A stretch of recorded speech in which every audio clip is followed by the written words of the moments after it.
Hello friends, Mithila education and welfare society में आपका स्वागत है। इंटरनेट के विकास और विस्तार के साथ साथ HTML ने भी अपने विकास और विस्तार को जारी रखा है। HTML की हिस्ट्री से हम काफ़ी सारी चीज़ों को समझ सकते हैं। यदि हम HTML वर्जन्स की बात करें तो HTML 1 सबसे पहला वर्जन अवेलेबल हुआ जो 1991 के आसपास उपलब्ध हुआ। HTML 2 काफ़ी सुधारों के साथ 1995 में, HTML 3 1997 में, HTML 4 1999 में, HTML 5 जो है 2008 में उपलब्ध हुआ है। आजकल हम HTML 5 का ही प्रयोग कर रहे हैं और HTML 5 के द्वारा ही आजकल वेब पेजेस बनाए जाते हैं। HTML 5 में काफ़ी सारे एडवांस टैग्स शामिल कर लिए गए हैं जो कि पहले वर्जन में उपलब्ध नहीं है।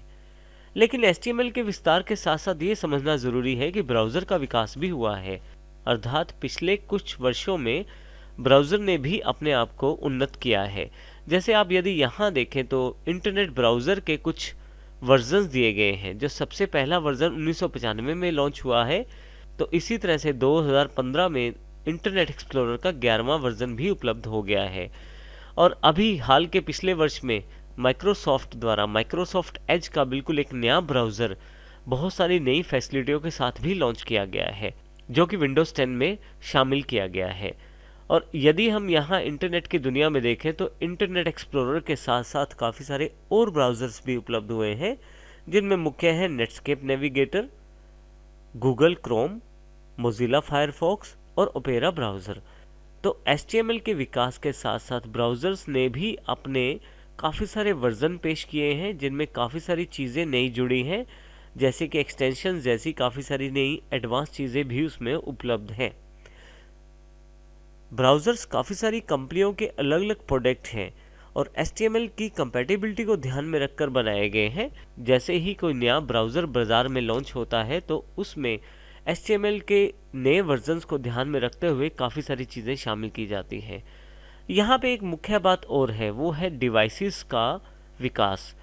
यदि हम देखें तो आज से लगभग 20 साल पहले हम लोग ब्लैक एंड वाइट कंप्यूटर्स पे काम करते थे, परंतु आज की डेट में हमारे पास कलर्ड कंप्यूटर्स हैं, टैबलेट्स हैं, मोबाइल्स हैं, लैपटॉप्स हैं, और वो भी अलग अलग स्क्रीन रेजोल्यूशंस के साथ।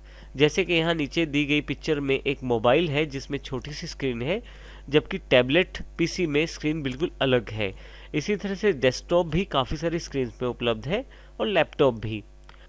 तो इसका अर्थ ये हुआ कि आज की डेट में यदि आपको वेबसाइट का वेब पेज बनाना है तो आपको इन सभी चीज़ों का ध्यान रखना पड़ेगा, जैसे कि आप HTML का कौन सा वर्जन प्रयोग करते हैं, आप कौन से ब्राउज़र को ध्यान में रखकर वेब पेज बनाना चाहते हैं या सभी ब्राउज़र की कंपैटिबिलिटी को ध्यान में रखकर बनाना चाहते हैं, आप कौन सी डिवाइस की किस रेजोल्यूशन को टारगेट करना चाहते हैं, या आप सभी डिवाइसेस के अनुसार कुछ ऐसा बनाना चाहते हैं कि डिवाइस के अनुसार ही आपके वेब पेज का साइज़ भी बदल जाए, जिसे हम वेब पेज की दुनिया में रिस्पॉन्सिव वेबसाइट्स कहते हैं। अर्थात जैसे आपके कंप्यूटर या मोबाइल की स्क्रीन है, उसी तरह का वेब पेज आपकी स्क्रीन पे उपलब्ध हो जाता है। यदि स्क्रीन बड़ी है तो वेब पेजेस के कंटेंट बड़े बड़े दिखाई देते हैं और उस स्क्रीन पे आसानी से कवर करते हैं। और इसी तरह से यदि उसी वेब पेज को आप छोटी स्क्रीन जैसे कि मोबाइल या टैबलेट की स्क्रीन पे देख रहे हैं तो कोडिंग के अनुसार उस स्क्रीन के अनुसार कंटेंट को दिखाया जाता है। तो इसका अर्थ ये हुआ कि आज की डेट में हमें यदि कोई वेब पेज बनाना है तो इन सभी पक्षों का ध्यान रखना पड़ेगा कि हमें किस प्रकार का ब्राउज़र, किस प्रकार की स्क्रीन और कौन से वर्जन्स का HTML प्रयोग करना है।